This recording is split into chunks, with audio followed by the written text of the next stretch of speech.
Hello నమస్తే. నేను journalist Srinivas. ఈరోజు ఆంధ్రజ్యోతి పేపర్లో నిన్న జరిగిన కేబినెట్ సమావేశంలో ప్రధానంగా జరిగిన చర్చ పవన్ కళ్యాణ్ గారికి, ముఖ్యమంత్రి చంద్రబాబు నాయుడు గారికి మధ్యలో జరిగిన చర్చ గురించి రాశారు. ఎమ్మెల్యేల పెత్తనం ఎక్కువైంది. ఎమ్మెల్యేలు భూ తగాదాల్లో సెటిల్మెంట్‌ల్లో ఇన్వాల్వ్ అవుతున్నారు.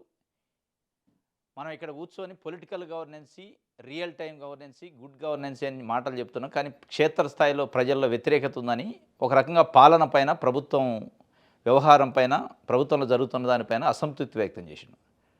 డైరెక్ట్‌గా పొలిటికల్ గవర్నెన్సీ అని మనం అనుకుంటున్నాం. అక్కడ గవర్నెన్సీ లేదు.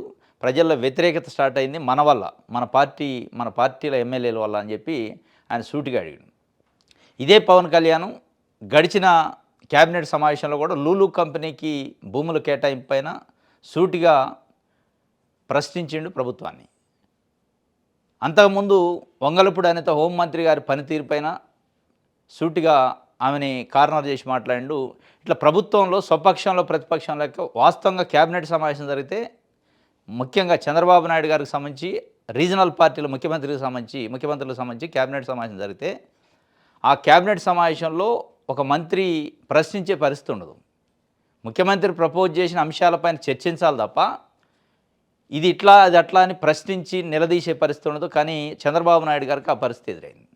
సరే, ఏదేమైనా ఆంధ్రప్రదేశ్లో ఉన్న ప్రజల పక్షాన అంత ఎంతో క్యాబినెట్లో మాట్లాడే ఒక ప్లాట్ఫాము, ఒక వ్యక్తి, అంటే అనేక అంశాలపైన, భూముల కేటాయింపులపైన కావచ్చు, ఇట్లాంటి అంశాలపైన కావచ్చు, క్షేత్రస్థాయిలో నిజంగా ఏం జరుగుతుందనేది చంద్రబాబు నాయుడు గారికి పవన్ కళ్యాణ్ గారు చెప్తే తప్ప తెలవని పరిస్థితి అని ఒక చర్చ కూడా జరుగుతుంది. ఎందుకంటే విజన్ ఉన్న ముఖ్యమంత్రి, 45 ఇయర్స్ ఎక్స్పీరియన్స్, ఇంటెలిజెన్సీ వ్యవస్థ ఉంటుంది.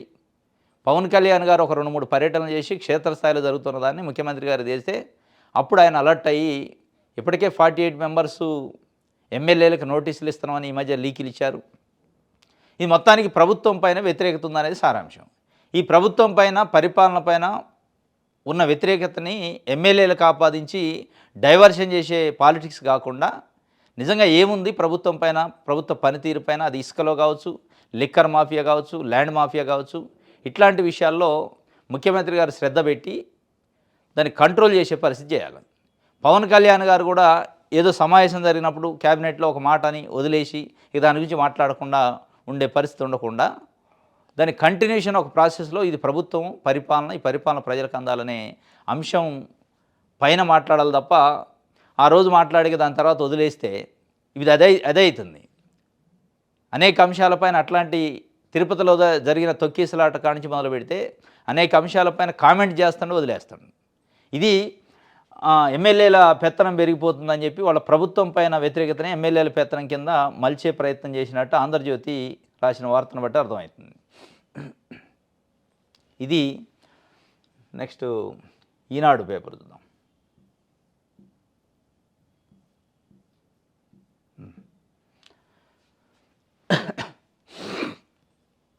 లక్ష కోట్ల పెట్టుబడులు ప్రతిపాదనలకు రాష్ట్ర మంత్రివర్గం ఆమోదం. భూముల కేటాయింపులు ప్రోత్సాహకాలు అందించాలి. అమరావతిలో అభివృద్ధి, మౌలిక సదుపాయాల కల్పన, పనులకు అనుమతి, పలు కీలక నిర్ణయాలు తీసుకున్న మంత్రివర్గం అని చెప్పి ఒక వార్తని ఈనాడు పేపర్ ఇచ్చింది. క్యాబినెట్ సమావేశం జరిగితే, ముఖ్యంగా ఆంధ్రప్రదేశ్ క్యాబినెట్ సమావేశంలో ఇప్పటివరకు జరిగిన ప్రతి క్యాబినెట్ సమావేశంలో భూముల కేటాయింపుల కోసం ప్రధాన ఎజెండా ఉంటుంది. మరీ ముఖ్యంగా నిన్న జరిగిన క్యాబినెట్ సమావేశంలో ఈనాడు పేపర్ రాసిన దాన్ని బట్టి ఒక పేజీకి పేజీ ఉంది. మొత్తం కంటిన్యూషన్ పేజీలో మొత్తం కంపెనీల పేర్లే ఉన్నాయి. ఏ కంపెనీకి ఎన్ని ఎకరాలు, ఏ కంపెనీకి ఎన్ని ఎకరాలు. అంటే ప్రైవేటు పెట్టుబడిదారులకి, కంపెనీలకి, పారిశ్రామికవేత్తలకి భూముల కేటాయింపులు, వాళ్ళకి ఇవ్వాల్సిన ప్రోత్సాహకాల గురించి మాట్లాడటానికి మాత్రమే క్యాబినెట్ కూర్చుంటుంది. ఈ క్యాబినెట్ చూస్తే క్యాబినెట్ కేవలం భూములు కేటాయింపుల కోసమే కూర్చుంటుంది, సమావేశం అవుతుందా అనిపిస్తుంది. పెద్ద ఎత్తున తుఫాన్ వచ్చింది. తుఫాన్లో లక్షల ఎకరాలు పంట నష్టపోయారు, రైతులు ఇబ్బంది పడ్డారు. ఈరోజు కూడా రైతుల పంటలు బురదలోనే ఉన్నాయి, వరదలోనే ఉన్నాయి. వాళ్ళ గురించి కనీసం మాట్లాడలేం ఆ స్థాయిలో. అంటే ప్రైవేటు పెట్టుబడిదారులకి, కంపెనీలకి, పారిశ్రామికవేత్తలకి భూములు ఇవ్వడానికి చూపిన ఇంట్రెస్టు, ఆ చర్చ, దానంత ఇంట్రెస్ట్గా దీనిపైన చర్చ లేదు. మొత్తం క్యాబినెట్ కేవలం భూముల కేటాయింపుల కోసమే క్యాబినెట్ సమావేశాలు జరుగుతుందనే ఒక ఇంటర్ప్రిటేషన్ అయితే కనపడుతుంది. దానికి ముందు పేరు పెట్టుబడులు వస్తాయి, ఉపాధి వస్తుంది అంటారు. వస్తే రావచ్చు. ఇక వాళ్ళు ఇచ్చే పెట్టుబడులు ఉపాధి కోసమే కాదు కదా. ప్రభుత్వం ఉన్నది ప్రజలు, వాళ్ళ సంక్షేమం, రాష్ట్రం అభివృద్ధి. కేవలం పెట్టుబడుల కోసం మిమ్మల్ని ఎన్నుకున్నట్టు, మీరున్నది దానికి సీఈఓ అయినట్టు, సీఎం పోస్ట్ కాదు అది సీఈఓ పోస్ట్ అన్నట్టు ఆ పెట్టుబడిదారులతో మాట్లాడటం, ఆ ఒప్పందాలు చేసుకోవటం, దాన్ని తీసుకొచ్చి క్యాబినెట్లో పెట్టడం. ఇగో నేను ఇన్ని తీసుకొచ్చిన దీనికి ఆమోదం తెలపండి, వీళ్ళకి ఇన్ని వేల ఎకరాలు, 100 ఎకరాలు, ఇక్కడ అది అక్కడ ఇదని కేటాయింపుల కోసం కూర్చున్నారు.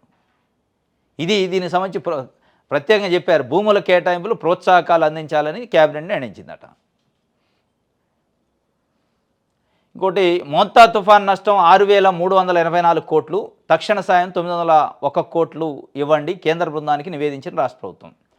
మొత్తానికి 15 లక్షల ఎకరాల్లో పంట నష్టపోయిందని క్షేత్రస్థాయిలో అందుతున్న సమాచారాన్ని బట్టి తెలుస్తుంది. కానీ వీళ్ళు 4,17,000 ఎకరాలకు కుదించేశారు.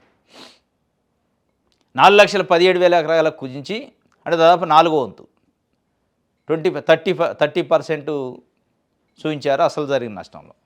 చూపించి మళ్ళీ దాంట్లో కూడా ఏం చేశారు, 6,384 కోట్లు, ఇప్పుడు మాకు తక్షణం ఒక 900 కోట్లు అయితే సరిపోతాయి, ప్రస్తుతానికి అడ్జస్ట్ చేయండి అని చెప్పారట. అంటే కేంద్రం నుంచి వాస్తవంగా రావాల్సిన స్థాయిలో, అడగాల్సిన స్థాయిలో అడగట్లే రాష్ట్ర ప్రభుత్వం. మరి దాంట్లో ఉన్న లోపాయకార ఒప్పందం మీద ఎందుకు భయపడుతుండు చంద్రబాబు నాయుడు గారు? ఎందుకంటే కేంద్ర ప్రభుత్వం చంద్రబాబు నాయుడు గారి చేతిలో ఉంది. ఈరోజు స్టీరింగ్ ఆయన చేతిలో ఉంది. ఆయన బ్రేక్ వేస్తే అయిపోద్ది. కానీ ఆ స్థాయిలో ఆయన డిమాండ్ చేసి అడిగే పరిస్థితి లేదు. ఆ తుఫాను గురించి నేను క్యాబినెట్లో కూడా ఒక మాట అంటే ఒక మాట మాట్లాడలేను. తుఫాను విషయంలో అవసరమైతే క్యాబినెట్ ఒక అప్రూవల్ చేసి దానికి ఏమైనా సాయం చేయటం, కేంద్రం నుంచి ఒత్తిడి తీసుకొద్దాం అనే మాటలు కాకుండా, మీ పార్టీ ఎమ్మెల్యేలు మాట వింటలేదు, మా పార్టీ ఎమ్మెల్యేలు కూడా అంతే ఉన్నారు, లేదంటే వాళ్ళ వల్ల ప్రభుత్వానికి చెడ్డ పేరు వస్తుంది, ఈ పంపకాలు, పార్టీలు, ఈ గొడవలు, వీటి గురించి మాట్లాడేది తప్ప పార్టీ ఆఫీసుల కేటాయింపులు, భూముల కేటాయింపులు, ప్రజల గురించి మాట్లాడలేదు. ఇది మొత్తానికి 6,384 కోట్లకి అయితే నష్టాన్ని అంచనా వేశారని కేంద్ర బృందానికి నివేదిక కూడా ఇచ్చినట్టు. రైట్. కారుణ్య మరణానికి అనుమతించాలని ఎలా కోరతారు? కోర్టులు అలాంటి అభ్యర్థనలను సమ్మతించవని మీకు తెలుసు కదా. రాయపూడి 5 సెంట్ల భూమి కేసులో న్యాయవాదికి హైకోర్టు ప్రశ్నలు. నెల్లూరు శేషగిరి అమ్మ అని చెప్పి ఆమె 90 ఏళ్ల వృద్ధురాలు, ఈ మధ్యకాలంలో కూడా పేపర్లో వచ్చింది. ఆమె కూతురు, ఆమె మాకు కారుణ్య మరణానికి అవకాశం ఇవ్వండి, లేదంటే 5 సెంట్ల భూమిని ఇప్పించండి. అమరావతికి సిఆర్డీఏకి ఇచ్చిన భూమి విషయంలో ఆమె ఆవేదన. కోర్టు నిర్ద్వందంగా తోసిపుచ్చింది. అంటే నోటీసులు అయితే ఇచ్చారు ప్రభుత్వానికి, సిఆర్డీఏకి, కానీ అంటే కారుణ్య నియామకానికి హైకోర్టు అనుమతించదని తెలుసు కదా అని చెప్పి, కానీ కోర్టులు అంటే మానవతా కారుణ్య మరణం, నన్ను చంపండి అని కోర్టుకు వచ్చే పరిస్థితి వచ్చిందంటే ఆ సీరియస్నెస్ ఏందని గమనించాలి. అనుమతించదా లీగల్ ప్రొసీజర్ ఏముంది పక్కన పెడితే, ఆ మానవతా దృక్పథంతోనే అసలు ఆ స్థాయి దాకా నాకు చనిపోయే అవకాశం ఏంటి, చనిపోవడానికి పర్మిషన్ ఏంటి అని కోర్టు మెట్లెక్కే పరిస్థితి వచ్చిందంటే ఆమెకున్న బాధ ఏంటి, ఆ బాధని ఈ వ్యవస్థ ఎందుకు తీర్చలేకపోతుందని ఆ కోణంలో కోర్టు పరిశీలించాల్సి ఉండే. కానీ పిటిషన్ వేసిన అడ్వకేట్ని అడిగిందట, కారుణ్య నియామకం పాసిబిలిటీ లేదని తెలిసేట్లా వేశారని. ఆ ప్రేయర్ మార్చి మళ్ళీ అమెండ్మెంట్ ఏమని చెప్పారట, కారుణ్య నియామకం కాదు, 5 సెంట్ల భూమికి సంబంధించి ప్రభుత్వానికి ఏమైనా ఇన్స్ట్రక్షన్స్, డైరెక్షన్స్ ఇవ్వని పిటిషన్ ఏమని వేస్తే అమెండ్ చేసి పిటిషన్ వేశారట. నేను ఇది కోర్టుకు సంబంధించి నేను హైకోర్టు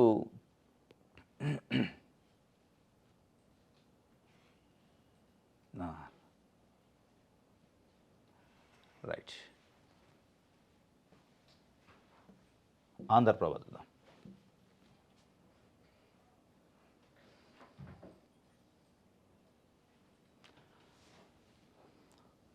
రైట్. ప్రజాప్రతినిధులు రాజీ పడడం లేదు, కూటమి పక్షాల కార్యకర్తల మధ్య సైద్య, కానీ ఎమ్మెల్యేలు కలిసి రావడం లేదు, ఇన్ఛార్జి మంత్రులు గట్టిగా వ్యవహరించాలి, సీఎంకు సూచించిన ఉప ముఖ్యమంత్రి పవన్ కళ్యాణ్ సూచించలా ప్రశ్నించింది ఆయన.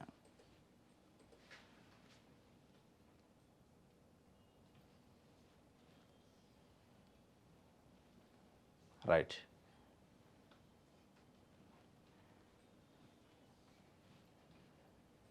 సాక్షి పేపర్. మెడికల్ కాలేజీల ప్రైవేటీకరణపై కోటి గళాల రణవేరి. రేపు రాష్ట్ర వ్యాప్తంగా కథం తొక్కునున్న విద్యార్థి లోకం. బాబు సర్కార్ నిర్ణయాన్ని వ్యతిరేకిస్తూ వైఎస్ఆర్సీపీ ఉద్యమ కార్యాచరణ. ఈ నెల 12 రోజు పెద్ద ఎత్తున ఒక ఉద్యమాన్ని తీసుకున్నారు. ఇప్పటికే కోటి సంతకాలు సేకరించారట. మెడికల్ కాలేజీల ప్రైవేటీకరణకు వ్యతిరేకంగా వైఎస్ఆర్సీపీ కొత్త వైద్య కళాశాల ప్రైవేటీకరణ నిరసిస్తూ కోటి సంతకాల సేకరణ. 2.5 లక్షల కోట్ల అప్పులు చేస్తూ కేవలం 5,000 కోట్లు వైద్య కాలేజీలకు ఇవ్వలేరా అని చెప్పి బాబును ప్రశ్నిస్తున్నట్టు. మెడికల్ కాలేజీల ఏర్పాటైతే చేరువలో మెరుగైన వైద్యం, మన విద్యార్థుల వైద్య విద్య కళ్ళ సాకారం, మన విద్యార్థుల ఎంబీబీఎస్ కళలకు కుట్రపూరితంగా గండి కొట్టింది చంద్రబాబు సర్కారు అని చెప్పి దీనిపైన రేపు ఒక రణబేరి, కోటి గళాల రణబేరి అని చెప్పి ఒక కార్యక్రమాన్ని తీసుకుంది. రైట్. పేదలకు సెంటు భూమి ఇవ్వరు, టీడీపీ ఆఫీసులకేమో ఎకరాలకు ఎకరాలు. మచిలీపట్నంలో ఇచ్చిన భూమి విలువ 50 కోట్లు, తిరుపతిలో కేటాయించిన స్థలం ఖరీదు 60 కోట్లు. గతంలోనే అత్యంత విలువైన భూములను టీడీపీ కార్యాలయాలకు కట్టబెట్టిన చంద్రబాబు డీ పట్టాలు, వాగు పోరంబోకు భూముల్లో మంగళగిరి టీడీపీ ప్రధాన కార్యాలయం. 3.65 ఎకరాల్లో స్టార్ హోటళ్ల మాదిరిగా మంగళగిరిలో పార్టీ కార్యాలయం, విశాఖలో దస్పల్లా భూములను ఆక్రమించి పార్టీ ఆఫీసు, విజయవాడలో 50 కోట్ల విలువైన 95 సెంట్ల స్థలం కేటాయింపు. టీడీపీ కార్యాలయాలకు మున్ముందు వరుసగా 5 కోట్ల విలువైన భూములు. పేదలకు 1 సెంటు భూమి ఇస్తారా లేదా అనేది దేవుడికి, కానీ పార్టీలకు వాళ్ళు ఏదైతే పరిపాలన చేయడానికి పార్టీలు ప్లాట్ఫామ్ అయినాయో ఆ పార్టీని బేస్ చేసుకొని ఎన్నికలకు పోతారో, ప్రజాసేవ పేరుతో పార్టీలు పెట్టి ఆడ ప్రజాసేవ కానీ ప్రజల భూముల్ని జిల్లాలకి, మండలాలకి, స్టేట్ ఆఫీసులు, డివిజన్ ఆఫీసులు, దానికోసం ప్రభుత్వ భూముల్ని, ప్రజల భూమి అది. అదే ప్రభుత్వ భూమి ఎకరాలకు ఎకరాలు పార్టీలకు కేటాయించే భూమిని ఏదైనా పేదోళ్ళు 1 సెంటు 2 సెంట్లు అడిగితే దానికి 100 రూల్స్ అడ్డం అవుతాయి. పోరంబోకు భూములు, అసైన్మెంట్ భూములు, వక్ భూములు, ఎండోమెంట్ భూములలో కూడా అన్ని రెవెన్యూ చట్టాలని తుంగలో దొక్కి కేటాయించిన దాఖలాలు చాలా ఆఫీసులు ఉన్నాయి. నిన్న క్యాబినెట్లో అది సమావేశం. మా పార్టీకి కావాలి అంటే మా పార్టీకి కావాలని, జనసేన పార్టీ ఆఫీసులకి భూములు కేటాయించాలని కందులు దుర్గేష్ మంత్రి ప్రతిపాదిస్తే దానిపైన నిజమే ఉండాలి, మేము కూడా 40 సంవత్సరాల పార్టీ, మాకు కొన్నిసార్లు లీజులకే నడుస్తున్నాయి, నిజమే కేటాయించుకోవాలి మనం అని. అంటే మీ పార్టీలకు భూములు కేటాయించుకోవడమే ప్రధాన ఎజెండాగా, లేదంటే పారిశ్రామికవేత్తలకు భూములు కేటాయించడానికే మీ క్యాబినెట్ కూర్చుంది. మీ క్యాబినెట్ని ప్రజలు ఎన్నుకున్న దానికోసం కాదుగా ప్రభుత్వాన్ని. ప్రజల కోణం కూడా ఉండాలి. ఇంకోటి గమ్మత్, ఏ పార్టీకి డబ్బులు తక్కువ లేవు. అన్ని పార్టీలకు 100 కోట్ల రూపాయలు ఫండ్ ఉంది. ఎలక్షన్ బాండ్ల రూపంలో 100 కోట్లు సేకరించి పెట్టుకున్నారు. అది ప్రతిపక్షంలో ఉన్నా అధికార పక్షంలో ఉన్నా ఆ కోట్లు వచ్చి ఆగట్లే. అయినా కానీ ఆ కోట్లు అట్లే దాచుకుంటారు. తినడానికి కూడు లేని, ఉండటానికి గూడు లేని ప్రజలకి ఏదైనా 1 సెంటు భూమి ఇవ్వాలంటే ఈ కోట్లున్న పార్టీలకి, ఆఫీసులకి అయితే కేటాయిస్తారు కానీ వీళ్ళకి ఇయ్యరు. ఇది సాక్షి పేపర్. పేదలకి సెంటు భూమి ఇవ్వరు కానీ మీరైతే 100 కోట్ల రూపాయల భూముల్ని కేటాయింపజేసుకుంటారు అని చెప్పి ఏడాదికి 1000 రూపాయలు అట్లా లీజు. మచిలీపట్నంలో 1 ఎకరం 60 సెంట్ల భూమి 33 ఏళ్ల లీజుకు రవాణా శాఖకి ఇచ్చిన భూమిని రద్దు చేసి మరీ బదిలీ. లీజు కాలం 66 ఏళ్లకు, అవసరమైతే 99 ఏళ్లకు పెంపు. అసైన్డ్ చట్టంలో సవరణలపై ఆర్డినెన్స్ జారీకి ఆమోదం, రాష్ట్ర మంత్రిమండలి నిర్ణయాలు. మచిలీపట్నంలో 1 ఎకరం 60 సెంట్లు 33 ఏళ్ల నుంచి 66 ఏళ్ళు పెంచారట లీజు. వాళ్ళ చేతుల పని కదా. 1000 రూపాయలు, ఆ 1000 కూడా పెట్టుకుంటూ పోయేది. రైట్. కట్టు తప్పింది మీరే, అవినీతిని కేంద్రీకరించి మాపై నిందల. సీఎం చంద్రబాబు తీరుపై టీడీపీ ఎమ్మెల్యేల్లో తీవ్ర అసహనం. ఒకవైపు 48 మంది ఎమ్మెల్యేలకు నోటీసులు ఇస్తా, మీ పనితీరు బాగలేదు, కనీసం సీఎంఆర్ఎఫ్ చెక్కులు పంచే పరిస్థితి లేదు, ప్రతి నెల 1వ తారీఖు ఇచ్చే పెన్షన్ల పంపిణీ చేయట్లేదు, కాబట్టి మీ పైన పార్టీ ఆ లైను కరెక్ట్గా ఫాలో కావట్లేదు కాబట్టి నోటీసులు ఇస్తా అని చంద్రబాబు నాయుడు గారు ఇప్పటికే వార్నింగ్ ఇచ్చిండు. నిన్న కేబినెట్ సమావేశంలో మళ్ళీ అదే ఎమ్మెల్యేలపైన ఎమ్మెల్యేలు బరితెగించారనే పద్ధతిలో వాళ్ళు ఒక చర్చ నడిచింది. కట్టు తప్పారని. కట్టు మేము తప్పలే, మీరు తప్పారని చెప్పి వాళ్ళు గుసగుసలాట. తప్పింది కట్టు మీరు. అనేక అక్రమ కేసులు, మెడికల్ కాలేజీల ప్రైవేటీకరణ, లేదా హరిత హోటల్స్ ప్రైవేటీకరణ, ఇట్లాంటి రాష్ట్ర వ్యాప్తంగా ఎఫెక్ట్ పడుతుంది, ప్రజల్లో వ్యతిరేకత వస్తుంది. ఆ వ్యతిరేకత ప్రభుత్వం పైన, ప్రభుత్వ నిర్ణయాలు, పాలసీ డెసిషన్స్ పైన వస్తుంటే దాన్ని మా పైన రుద్దే ప్రయత్నం చేస్తున్నారని ఎమ్మెల్యేలు చేస్తూ ఉండొచ్చు. అక్కడక్కడ అడపదడప కొన్ని సెటిల్మెంట్లు ఇన్వాల్వ్ కావటం, ప్రైవేట్ విషయాలలో పంచాయతీల్లో ఇన్వాల్వ్ కావటం ప్రతిసారి ఉంటుంది, ఇప్పుడు ఉండొచ్చు. కానీ మొత్తం ప్రభుత్వం యొక్క వ్యతిరేకతని వాళ్ళకు ఆపాదించి, అంటే చంద్రబాబు నాయుడు గారు పనితీరు బాగానే ఉంది, ఎమ్మెల్యేల వల్ల చెడు పేరు వస్తుందని ఒక చెప్పే ప్రయత్నం, ఆ నెరేషన్ బిల్డ్ చేసే కార్యక్రమం చేస్తున్నట్టు అనిపిస్తుంది. దాన్ని స్వయంగా తెలుగుదేశం పార్టీ ఎమ్మెల్యేలు గుసగుసలు స్టార్ట్ అయినాయట.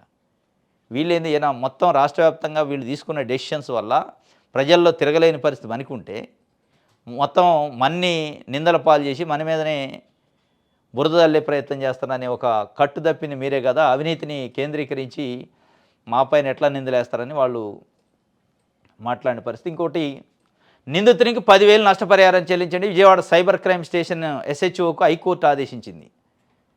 సోషల్ మీడియా పోస్టు వ్యవహారంలో చట్టాన్ని తొంగలో తొక్కి రెడ్ బుక్ రాజ్యాంగాన్ని అమలు చేస్తున్న పోలీసులకు హైకోర్టు గట్టి శాఖనిచ్చింది. సోషల్ మీడియాలో పోస్టులు పెట్టినందుకు తిరుపతి లోకేష్ అనే వ్యక్తిని అరెస్ట్ చేసిన పోలీసులు 24 గంటలలోపు మేజిస్ట్రేట్ ముందు హాజరుపరచకపోవడాన్ని హైకోర్టు తీవ్రంగా ఆక్షేపించింది. అరెస్ట్ చేసినప్పటి నుంచి 24 గంటలలోపు నిందితుని మేజిస్ట్రేట్ ముందు హాజరుపరచాల్సిన బాధ్యత పోలీసులపై ఉంది. అయితే లోకేష్ విషయంలో పోలీసులు ఈ బాధ్యతను విస్మరించారని తెలిపింది. ఇది అతని ప్రాథమిక హక్కులను హరించడమే అవుతుంది అని తేల్చి చెప్పింది. ఇందుకు గాను నష్టపరిహారం పొందేందుకు లోకేష్ అర్హుడని స్పష్టం చేసింది. చట్టవిరుద్ధంగా వ్యవహరించి లోకేష్ ప్రాథమిక హక్కులను హరించినందుకు అతనికి 10,000 రూపాయల నష్టపరిహారం చెల్లించాలని Vijayawada cyber crime police station house ఆఫీసర్ని ఎస్హెచ్ఓను ఆదేశించింది హైకోర్టు. పరిహారాన్ని లోకేష్కు చెల్లించి అతని నుంచి రసీదు తీసుకొని దాన్ని రిజిస్టరీ జ్యుడిషియల్కు అందజేయాలని ఎస్హెచ్ఓను ఆదేశించింది.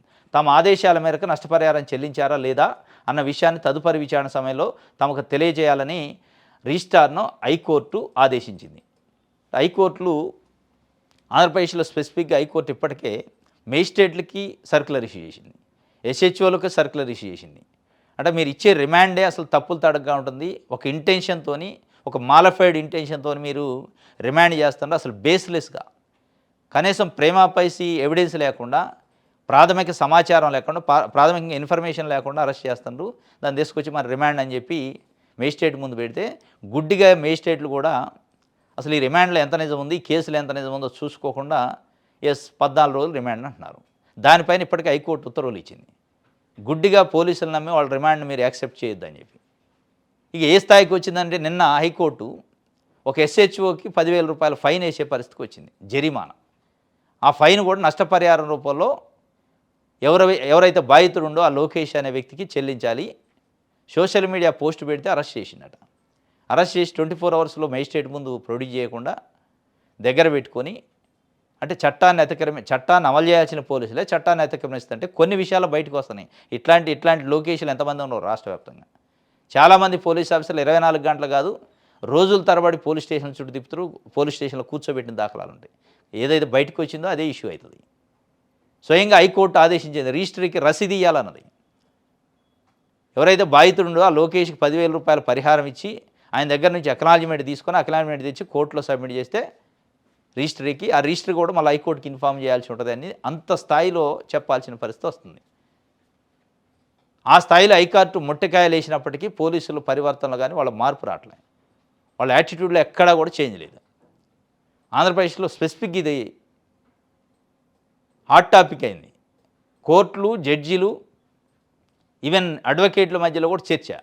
ఇదేంది, ఈ కేసులు ఏంది, ఇదేంది, దీనికి అసలు ఒక బేస్ లేదు, ఒక ఎవిడెన్స్ లేదు. ఇటువంటి కేసుల వల్ల వాస్తవంగా ఏంటంటే ప్రభుత్వాన్ని వెళ్తున్న పెద్దలకి ఏమైద్దో తెలియదు కానీ నైతికంగా చెడిపేరు రావచ్చు. కానీ పోలీస్ ఆఫీసర్లు రేపు కోర్టుల చుట్టూ తిరగాల్సిన పరిస్థితి ఉంది, రేపు విచారణలు ఎదుర్కోవాల్సిన పరిస్థితి ఉంది, సస్పెండ్లు అవుతారు, డిస్మిస్లు కూడా అవుతారు భవిష్యత్తులో. ఎందుకంటే ఈరోజు కేసు పెట్టి జైలుకు పంపినంత ఈజీగా ఉండదు. భవిష్యత్తులో కేసు మోపబడిన వ్యక్తి ఛాలెంజ్ చేస్తాడు. ఛాలెంజ్ చేసినప్పుడు దానికి సంబంధించి ప్రూవ్ చేసుకునే పరిస్థితి లేదు పోలీసులు. ఈవెన్ ఐపీఎస్ల దగ్గర నుంచి కింద ఉన్న ఎస్హెచ్ఓల దగ్గర వరకు చాలామంది చాలా రకాల ఇబ్బందులు ఫేస్ చేయాల్సిన అవసరం భవిష్యత్తులో ఉంది. మరి అది పోలీస్ ఆఫీసర్లకు అర్థమవుతుందా? అర్థం కాని పరిస్థితే. సరే భవిష్యత్తు ఎట్లానో ఇప్పుడున్న పరిస్థితి, ఇప్పుడున్న ఒత్తిడిది నేను తప్పించుకోవడానికి చేస్తాను కానీ 10,000 రూపాయలు ఆయనకి పరిహారం కూడా చెల్లించి ఆ రసీదుని హ్యాండ్ ఓవర్ చేయమనే పరిస్థితి వచ్చిందంటే ఏ స్థాయిలో పోలీసుల పైన కోర్టులకి ఒపీనియన్ ఉందని అర్థమవుతుంది. రైట్, ప్రజాశక్తి చూద్దాం.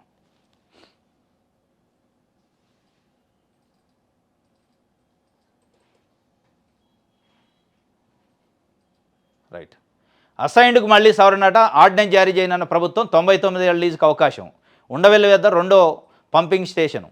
3 జీవిత ఖైదీలకు క్షమాభిక్ష. కేబినెట్ నిర్ణయాల్లో నిన్న కేబినెట్ నిర్ణయం మొత్తం కూడా పారిశ్రామికవేత్తలకు భూముల కేటాయింపులు, లేదంటే ప్రోత్సాహకాలు, లేదంటే పార్టీ కార్యాలకు భూములు ఎట్లా కేటాయించాలి, దాంతోపాటు అసైన్డ్ భూములకు సవరణ చేశారట. అసైన్డ్ భూములకి లీజులు ఇవ్వడానికి ఎట్లా పెడతాట, 99 సంవత్సరాలు 66 సంవత్సరాలు లీజులు ఇచ్చే దాంట్లో సవరణ ఉంది గతంలో. దాన్ని సవరించి ఏది మనం ఇచ్చుకోవచ్చు ఎవరికైనా. అది ప్రైవేటు పెట్టుబడిదారుల, పారిశ్రామికవేత్తల, పార్టీ కార్యాలయాల, వ్యాపారస్తులకే ఇచ్చుకోవచ్చని నిన్న ఒక సవరణ చేశారు. 99 సంవత్సరాల పాటు లీజుకి అవకాశం మళ్ళా. అంటే ఇప్పుడు అసైన్డ్ భూములపైన కన్నుబడిద్ది ప్రభుత్వాన్ని.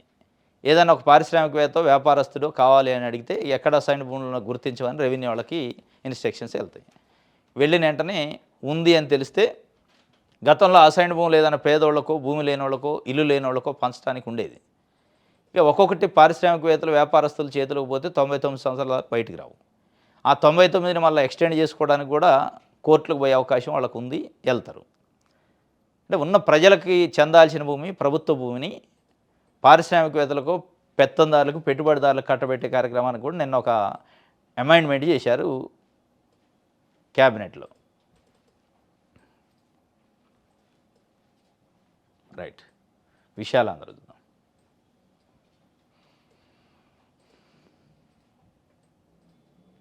డబుల్ ఇంజన్ సర్కారుతో ఒరిగిందేమిటి? నీటిపారుదల ప్రాజెక్టులపై సీతక్కను వైద్య విద్యను ప్రైవేటు పరం చేయడం దారుణం. సిపిఐ రాష్ట్ర కార్యదర్శి Gujjala Eswaraiah demand. Double engine సర్కారుతో ఒరిగింది ఏంటంటే పొగడ్తలు ఒరిగినాయి. మోడీ గారిని చంద్రబాబు నాయుడు గారిని మోడీ గారు పొగుడుకోవటం, ఒకరికొకళ్ళు ప్రశంసలు తప్ప రాష్ట్రానికి ప్రజలకు ఒరిగింది ఏంటి అని సూటిగా అడుగుతున్నాయి. వాస్తవం కూడా ఉన్న మెడికల్ కాలేజ్ ప్రైవేటీకరణ, ఉన్న హోటల్స్ని ప్రైవేటీకరణ, ఉన్న ఏమన్నా భూములు అసైన్మెంటు భూముల రూపంలో ప్రభుత్వ భూములు ఏమైనా ఉంటాయి పేదలకు చెందాల్సింది పారిశ్రామికవేత్తలకి. ఇవి తప్ప పెట్టుబడుల పేరుతోని, ఉపాధి పేరుతోని ఉన్న భూముల్ని ప్రైవేట్ వాళ్ళకి కట్టబెట్టే కార్యక్రమాలు ఎక్కువవుతున్నాయి తప్ప నిజంగా అక్కడి నుంచి డబుల్ ఇంజన్ పేరుతోని ఏమైనా వస్తున్నాయంటే ఆ స్థాయిలో లేదు. పెద్ద ఆశించిన స్థాయిలో, ప్రజలు ఏదో కోరుకున్న స్థాయిలో ఇక్కడ అక్కడ కూటమి ప్రభుత్వం ఉంది. చంద్రబాబు నాయుడు గారు అనుభవం ఉన్నోడు. మోడీ చంద్రబాబు నాయుడు గారు బలంతో పనిచేస్తుంది, ఏదో వస్తుందని ఊహించినంత స్థాయిలో లేదు అక్కడ. దానిపైన లెఫ్ట్ పార్టీలు పెద్ద ఎత్తున విమర్శిస్తున్నాయి, మాట్లాడుతూ ఉన్నాయి. అయినా కానీ ఆ మాటలను పట్టించుకోవట్లే. ఇది సిపిఐ పార్టీ రాష్ట్ర కార్యదర్శి మాట్లాడిన దానికి సంబంధించి ఒక వార్త. పెట్టుబడి పేరుతో కష్టజీవుల పొట్ట కొడతారా? విశాఖలో వారం పాటు చిరు వ్యాపారుల బంధు, అధికారుల అత్యుత్సాహము. ఈ నెల 14-15 తేదీలో బిజినెస్ సమిట్ అని పెట్టారు. ఆ బిజినెస్ సమిట్ ఉంది కాబట్టి ఆ ఏరియాలో మొత్తం దుకాణాలను తీసేస్తున్నాడు. స్ట్రీట్ వెండర్స్ ఉంటారు కదా, చిన్న చిన్న బజ్జీల బండ్లు, పాన్ షాపులు, ఇట్లాంటి వాటిని ఒక 1 వీక్ 10 డేస్ మేము చెప్పిన రూట్లలో అవన్నీ తీసేయాలని చెప్పి జేసీబీలు పెట్టి బలవంతంగా తీసేపించే పరిస్థితి. పెట్టుబడుల పేరుతో పేదోళ్ళ పొట్ట కొడతారా, కష్టజీవులు పొట్ట కొడతారా అంటే ఇది గతంలో ఉమ్మడి ఆంధ్రప్రదేశ్లో చంద్రబాబు నాయుడు గారు ముఖ్యమంత్రిగా ఉన్నప్పుడు హైదరాబాద్కి బిల్ క్లింటను, బిల్ గేట్స్ అట్లాంటి విఐపీలు వచ్చినప్పుడు కూడా ఇక్కడ ఉన్న ఎవరైతే భిక్షగాళ్ళు ఉంటారో వాళ్ళందరిని తరలించిండు. ఒక దగ్గర తరలించి వాళ్ళు కనపడద్దు రోడ్ల మీద అని చెప్పి ఇన్స్ట్రక్షన్స్ ఇస్తే అప్పట్లో పెద్ద ఎత్తున విమర్శలు వచ్చినాయి ఉమ్మడి ఏపీలో. సేమ్ అదే చేస్తారు విశాఖపట్నం. ఆ సమిట్ జరిగేది రాష్ట్రం కోసం, రాష్ట్రంలో ఉన్న ప్రజల కోసం జరగాలి. స్ట్రీట్ వెండర్స్ చిన్న చిన్న రోజు పొట్టకూటు కోసం పనిచేసుకున్నట్టు ఎక్కడి నుంచి వచ్చే వాళ్ళకి ఇక్కడ ఏం కనపడద్దు, ఇక్కడ స్ట్రీట్ వెండర్స్ ఉన్నట్టు అదే తప్ప. స్ట్రీట్ వెండర్స్ అంటే దాన్ని తొలగించే కార్యక్రమం, వాళ్ళ పొట్ట కొట్టే కార్యక్రమం, వాళ్ళ పొట్ట మీద దాడి చేసే కార్యక్రమం ఎందుకు చేస్తారని చెప్పి విశాలాంధ్ర పేపరు రాసింది. ఇప్పటికే పెట్టుబడి పేరుతో భూముల కేటాయింపులు, ప్రజలు చెందాల్సిన ఆస్తుల్ని పెట్టుబడిదారులు చేతిలోకి వెళ్తుంది. ఈ చిన్న వ్యాపారుల పైన, చిన్న చిన్న స్ట్రీట్ వెండర్స్ పైన కూడా ఇది ఒక రకంగా పెద్ద ఎత్తున విశాఖపట్నంలో చర్చ. ఆ మీటింగ్ దేనికోసం, ఎవరి కోసం, అసలు ఏ ప్రజల కోసం, రాష్ట్రం కోసం, ప్రజల కోసం, ప్రభుత్వం పట్టుదల ఏంటి, పెట్టుకోవచ్చు. ఏదో కన్వెన్షన్ హాల్లో ఉంటుంది. ఆ రోడ్డు పైన ఇక ఎవరు ఉండొద్దు, మనుషులే తిరగొద్దు, వ్యాపారాలు చేసుకోవద్దు అంటే ఇది పొట్ట మీద కొట్టడం అనేది విశాఖలో వారం పాటు అధికారులు అత్యుత్సాహం ప్రదర్శించి వారం పాటు అవన్నీ ఎత్తేసే కార్యక్రమం చేస్తారట. ఇది ఒక వార్త. ఇది ఈరోజు న్యూస్ ఛానల్స్. రేపు తాజా వార్తలతో తిరిగి కలుసుకుందాం. Thank you.